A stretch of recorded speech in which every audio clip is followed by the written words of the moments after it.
Her groundbreaking mission to fly around the world ended in mystery, and now, nearly 90 years later, a team of explorers believe that they may have discovered the location of Amelia Earhart's missing plane.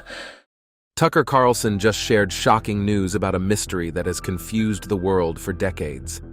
We are talking about the mystery surrounding the disappearance of Amelia Earshot, a record-breaking pioneer woman in aviation.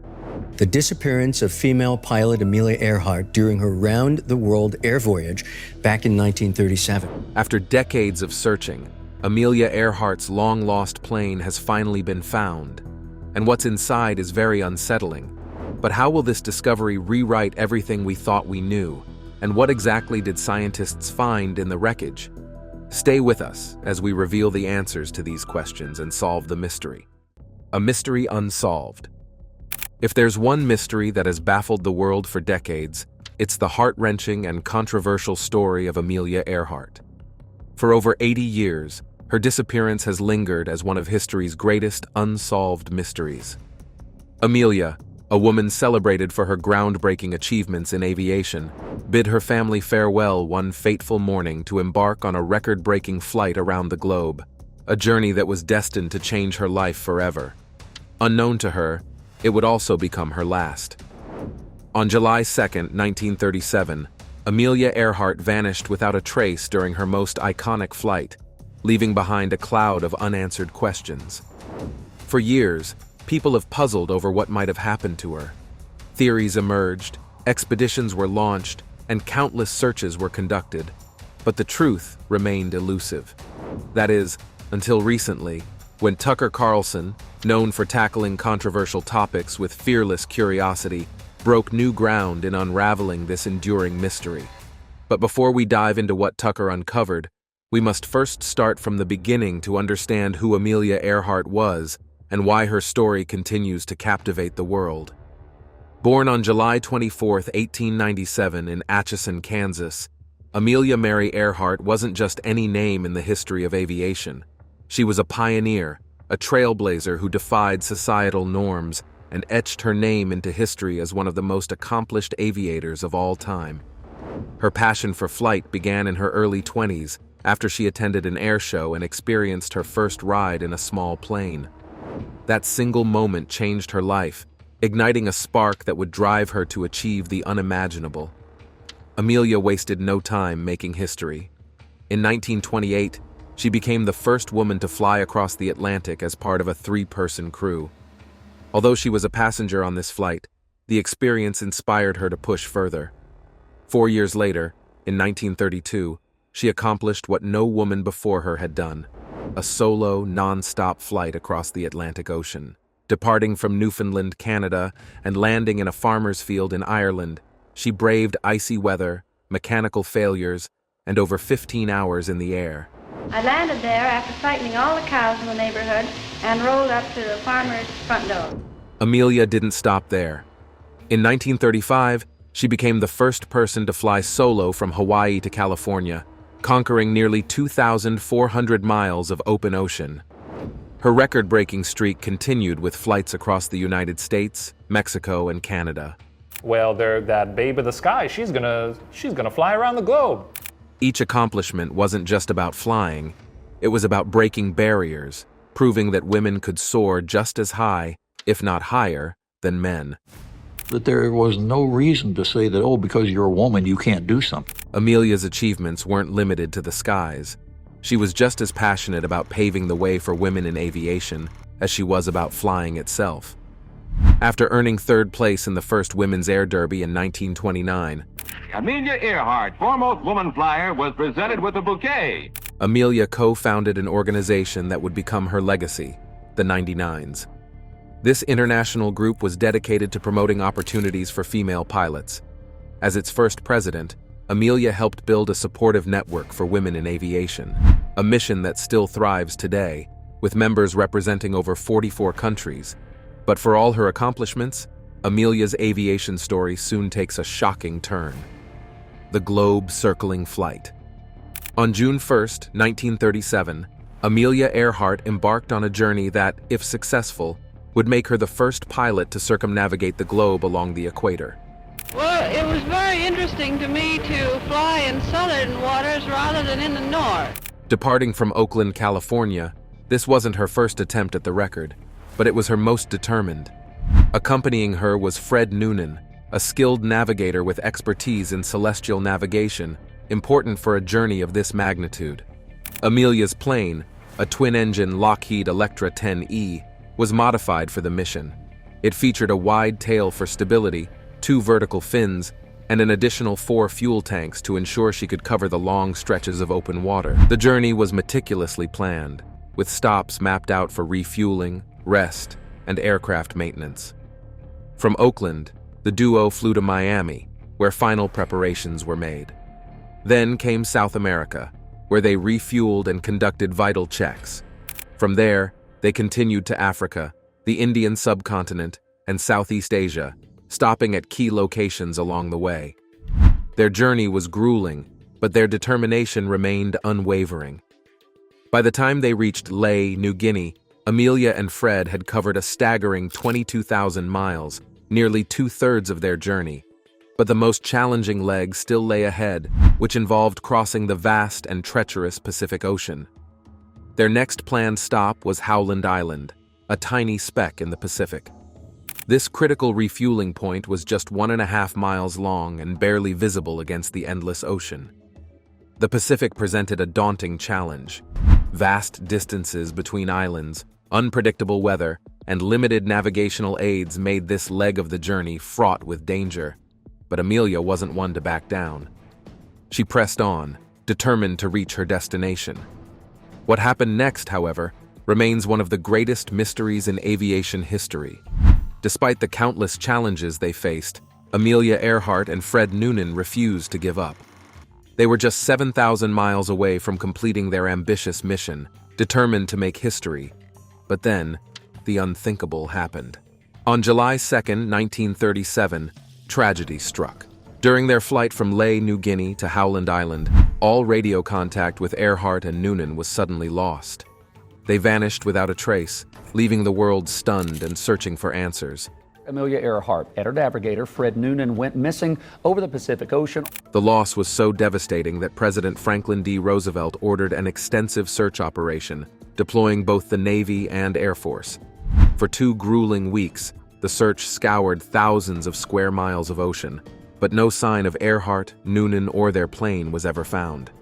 Eventually, they were officially declared lost at sea. But what truly happened to Amelia Earhart and Fred Noonan? According to Tucker Carlson, the answer is as shocking as it is fascinating. Because of this, many other experts were called to keep an eye on things while they put out a report on everything they observed in recent weeks, and the details were unbelievable. With almost 90 seismic events recorded and no major steps taken in anticipation, many see the recent report and subsequent reactions as 2004 repeating itself. But besides minor earthquakes at various places, many leading geologists, including famous geophysicist Michael Pollan, believe that an imminent major eruption might be underway if 5 major indications are occurring at similar volcanic regions at the same time. First of all, major ground swells have to be occurring at various places in the area. Secondly, there should be major spikes in temperature at geysers and hot springs scattered around the caldera. Thirdly, there would also be very unusual behavior among animals living in the area, usually involving many species running from their habitat due to the increasing temperatures. Major erratic bursts of steam and other gases should also be observable from various places. And finally, there would be huge cracks appearing at various places across the landscape. To better understand the full extent of these warnings, let's now examine each of these signs and what they mean for the caldera, ground swellings and heat spikes. While most Americans might remember November 5th as a major turning point in modern politics, now officially project that Donald Trump will become the 47th President of the United States. It was a whole different day for the scientists at the park. It was the day Yellowstone experienced its first major sign of eruption for the month, marking a huge moment for the National Observatory. In simple terms, it is what happens when the intense heat from volcanic activity causes the Earth's very hard surface to behave like an elastic balloon. If you feel stuck thinking about it, chances are that it is just as frightening as it sounds. It was captured by the various GPS stations close to the Yellowstone caldera and near Norris Geyser Basin. This is station P711. It's a GPS station. What we've got is the GPS antenna that's mounted on this very sturdy support here.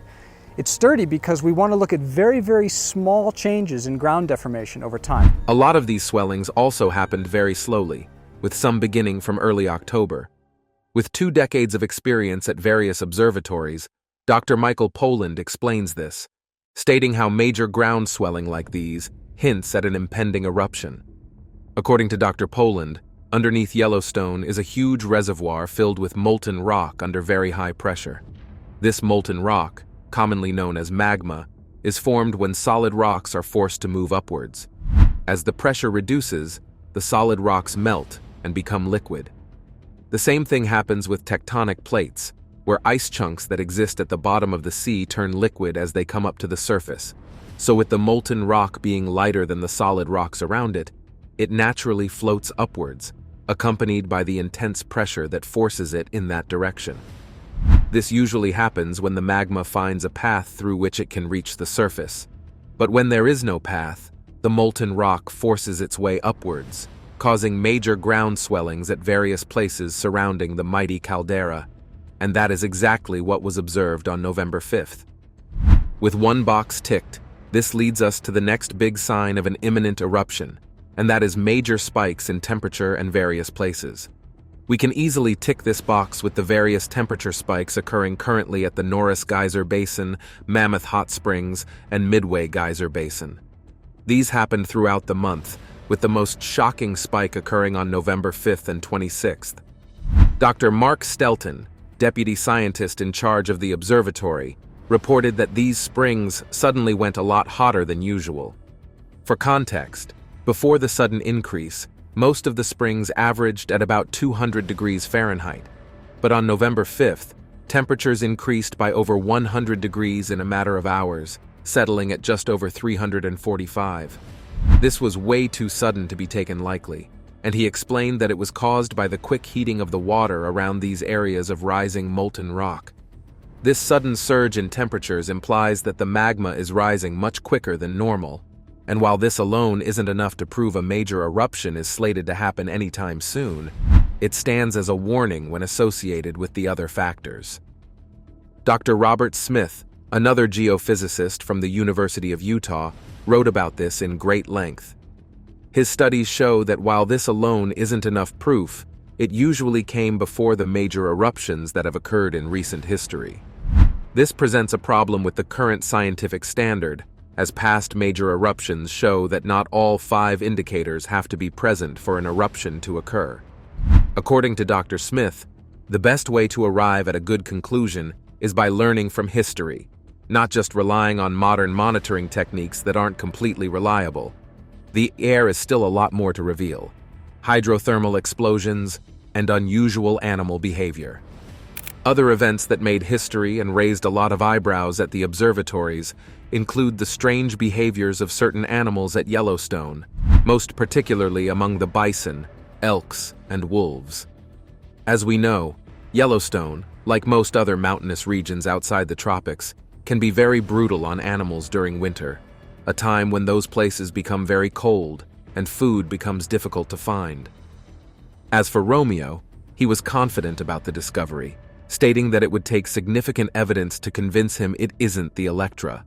But he also admitted there's always the possibility that the object is merely a natural formation resembling a plane. Meanwhile, the news of this discovery brought hope of closure to Earhart's family, including her great-nephew, Bram Kleppner. In a recent interview, Kleppner expressed optimism about the discovery, noting that it was made in the right area and appears to be a plane. If the wreckage is confirmed to be Earhart's, Kleppner says the family would like to donate any artifacts to the Smithsonian Institution in Washington, D.C., but the issue of ownership could complicate matters.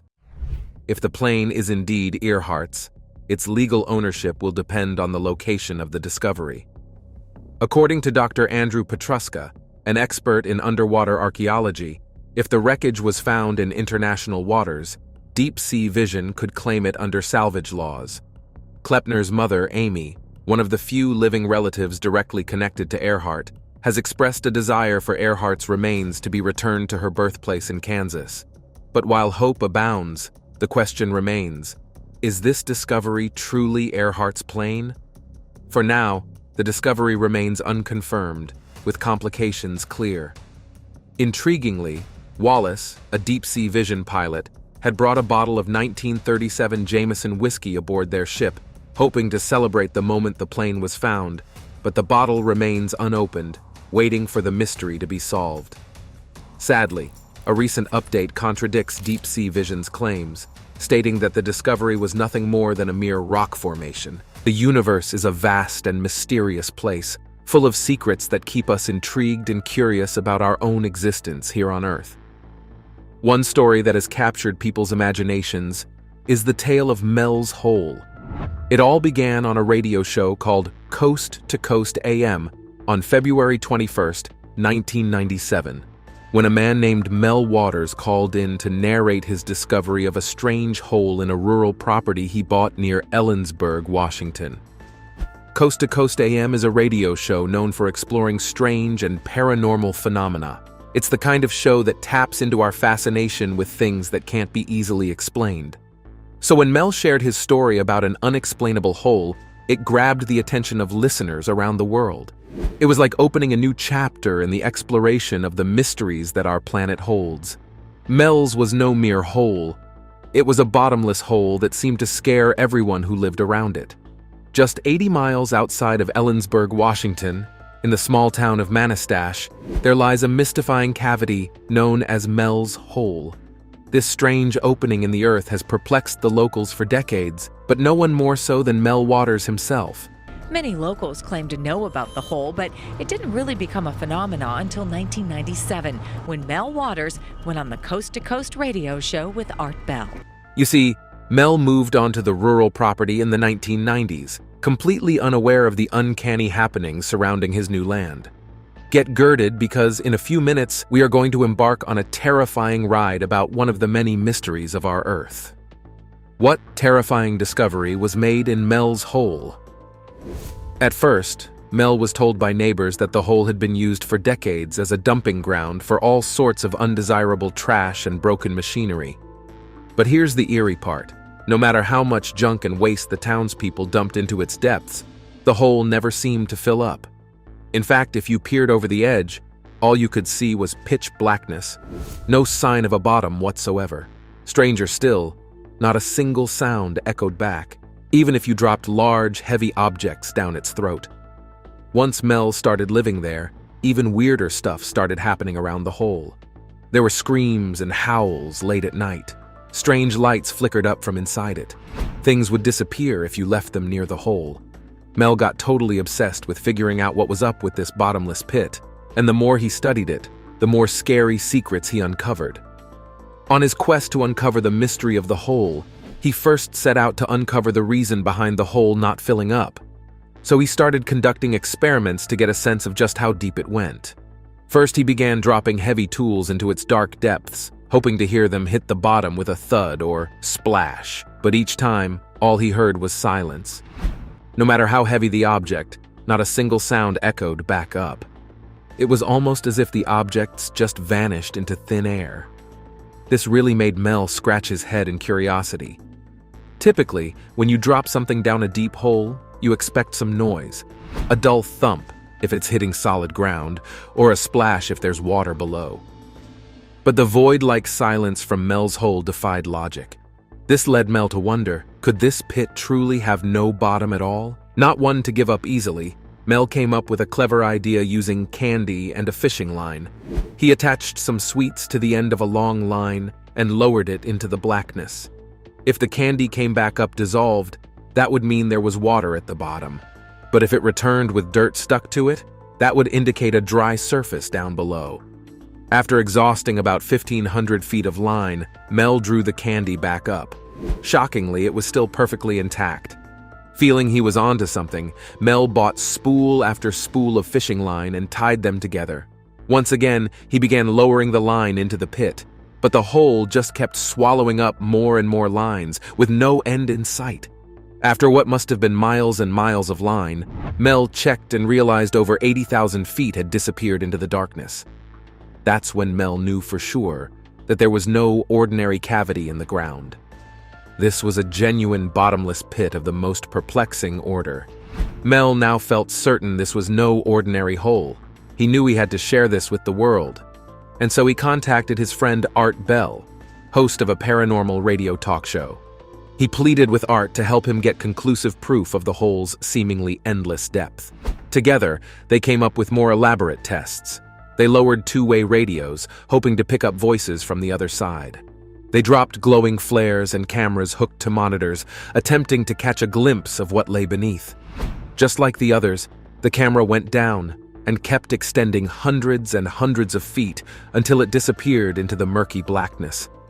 But the camera picked up no sign of an end. The instruments confirmed it. This was a genuine bottomless pit. The mysterious hole on Mel's property had everyone scratching their heads. Speculation arose about what could possibly be down there in that deep, dark void. Mel's friend Art suggested they lower someone down to investigate, suspended by a line and pulley for safety. But Mel wasn't so sure about that idea. He had two major concerns. First, what if the air down there was dangerous? There could be toxic gases or other hazards that could harm or even kill a person. Mel certainly didn't want to risk someone's life that way. Who knows what kinds of fumes have accumulated in that long, undisturbed pit. Even a short exposure might be fatal, and Mel refused to put someone in that kind of danger just to satisfy curiosity. Second, the paranormal events surrounding the hole made Mel uneasy about sending someone down there. What if they disappeared mysteriously or ended up dead? Mel feared anyone who went down there might fall victim to supernatural forces beyond their control. He pictured them suspended on that line, screaming for help as some unseen entity dragged them into the shadows below. Mel shivered just thinking about it. Despite those concerns, some daredevils volunteered to explore the hole anyway, but Mel stood firm and refused to allow it. He hoped there might be a way to satisfy the curiosity about the hole without endangering lives. Then, one day, something really strange happened. According to Mel, one of his neighbors had a hunting dog that died naturally. Instead of burying the dog properly, the owner just threw the body into the strange pit on Mel's property. But incredibly, just a few days later, the hunter saw his dead dog, looking healthy and alive, running toward the woods. The dog showed no signs of injury or decay. It was like it had never died at all. The strangest of all is that even though the dog had been very attached to its owner when alive, it didn't respond when the hunter called out or whistled. It was as if the revived dog had no memory of its former companion. Mel said the neighbor whistled over and over for the dog he thought was his, but the dog totally ignored him. It was like this living ghost had no loyalty or memory of its previous master. The hunter was certain this was the same dog. The collar proved it was his, but the dog acted like a completely different animal. This weird story raises many questions.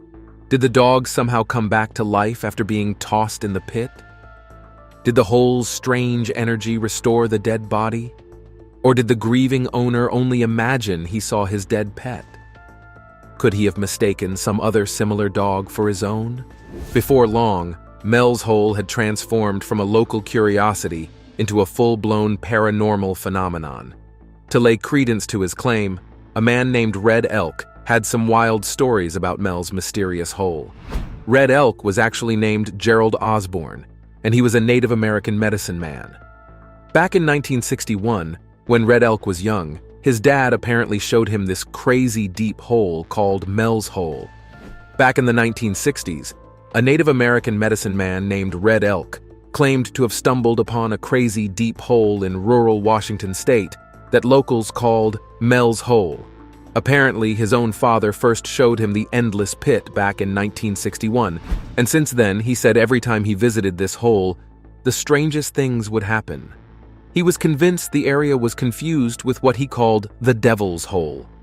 The story got really fascinating when he revealed the government had a top-secret underground base near Mel's Hole. He even said he witnessed alien activity around the area, including a massive alien spacecraft hovering over the hole during the summer solstice.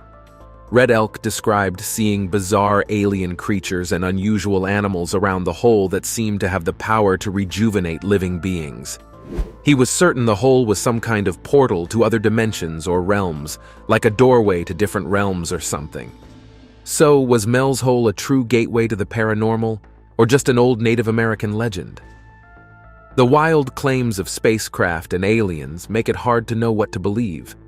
But Red Elk seemed convinced this strange pit held mystical secrets. To make matters interesting, a group of Native Americans in Nevada, on hearing his story, reached out to mention that they also had a similar hole to Mel's hole known as the Devil's Gate, or Satan's Hole. According to them, the hole is a gateway to the spirit realm, a sacred site inhabited by supernatural beings and souls of the underworld. Those who were brave enough to stand at its edge attested to hearing unsettling whispers, humming, and even voices speaking in foreign tongues from the depths. Others even claimed to have seen ghostly lights and shadows moving around the hole's edges, while some said they felt really disoriented, like they experienced some kind of time warp near the pit. While others claimed that radios that were taken close to the hole would all of a sudden start playing records of past decades, which really was strange. Upon hearing of Mel's mysterious hole, many people came up with all kinds of different theories to explain that weird Mel's hole. One theory says maybe the hole connects to some huge underground cave system deep in the earth that's super hot, like from lava or volcanoes. That could be why Mel said he felt intense heat coming from the hole. Some posit the hole is actually an alien portal, with extraterrestrial beings secretly traveling to and from it, while the government turns a blind eye or is covering it up. They believe the hole is really a portal to outer space that aliens use, and the government knows about it, but won't admit it. Others insist it is the site of top-secret experimental projects by military scientists, considering it close to the military base Yakima. But evidence supporting these claims remains circumstantial at best. Skeptical minds contend the whole affair is nothing but an elaborate tall tale or hoax meant to stoke intrigue. They highlight the lack of verified scientific examination of the hole to back up the extraordinary stories. For some, its purported bottomless depths and strange abilities hint at a passageway to a hollow earth. According to them, the hole goes down so deep it reaches the inside of the earth, which some people believe is hollow. So it could be an entrance down there. Meanwhile, more supernatural-minded theorists have suggested the hole could serve as a portal through space and time itself. A gateway to parallel dimensions, time travel, or other planes of existence, which, to an extent, seems to explain why the dog we mentioned earlier didn't seem to recognize his owner despite the owner's efforts to call his attention. Government agents began monitoring the area. Scientists launched expeditions to recover experimental equipment supposedly lost in its depths. Yet the true nature of this portal in the earth continued to elude understanding. After narrating his ordeal and discovery on the podcast, when Mel got home that day, he was shocked to find armed military personnel had blocked off the road to his property. They seemed to be conducting some secret operation on his land. He saw guys in hazmat suits moving around. Curious to know why the military was there or what they wanted, he asked. But they claimed a plane had crashed there. The strange thing is, upon looking around, he didn't see any debris, smoke, or anything indicating a crash. Smelling something fishy, Mel asked to speak to the person in charge. Not only did they refuse him, but they threatened him too, and even added that the land wasn't really his, and they could easily take it from him. Of course, no one was going to take it lightly, so he threatened to go to the press. But to his utmost shock, the uniformed man scoffed at him and dared Mel to do his worst, confidently telling him that even if Mel went to the media, nobody would believe him anyway. On his next appearance at the podcast, he recapped this shocking military invasion to his friend Art Bell. Things got interesting, so Art Bell invited Mel back on the show. During this follow-up, Mel dropped more juicy details. He revealed he'd just heard from his real estate agent that someone was very interested in buying his property for a mouth-watering amount of money. Even to a toddler, this seemed suspicious, especially as it was coming right after the military takeover of Mel's home. This is where it gets weird. During this back and forth, he mysteriously disappeared. This got many worried because where could he have gone to, considering that the case wasn't solved? Remember, Mel claimed armed military officers took over his land and even threatened him the last time he was on Art Bell's show. Well, Mel resurfaced on Coast to Coast again in April 2000 with more crazy details. He told Art's listeners that back in 1997, he had leased the property with the hole to an unnamed person for, get this, $3 million a year in perpetuity. Wild, right? But there was a catch. Part of the deal was Mel had to go live in Australia. However, Mel broke the agreement and came back to the US in 1999. When he returned, Mel claimed he was kidnapped off a bus near Olympia. When he finally woke up 12 days later in San Francisco, he had an IV scar and surgical tape on his arm. Even crazier, his rear molars, wallet, and belt buckle were missing. And it wasn't just any belt buckle. Mel said it was specially made with 3 rare Roosevelt dimes he found near the hole. He was convinced the government put a tracking device in his teeth, too. Now, some of Art's fans started poking holes in Mel's story at this point. They pointed out Roosevelt wasn't on the dime until 1946, the year after he died. And there's no C mint mark, which shows the coin's origin. Here's where it gets really insane. In his response, Mel claimed the dimes and gun were from a parallel universe. One where Roosevelt died before 1943, Germany won World War II, and the dimes were minted in Berlin. After this section, like the first time, Mel disappeared into the thin air again, and this time, since then, he hasn't been found. However, there was something that was found in his hole that scientists claimed posed a risk to the planet. This is where this whole tale becomes even more chilling. What terrifying effects could the discovery in Mel's hole have on nature? Do you think the mystery surrounding Earhart's disappearance would ever be solved? Let us know in the comment section below. If you enjoyed the video, like, share, and subscribe to this channel. Also, click the following video shown on your screen. You will enjoy it.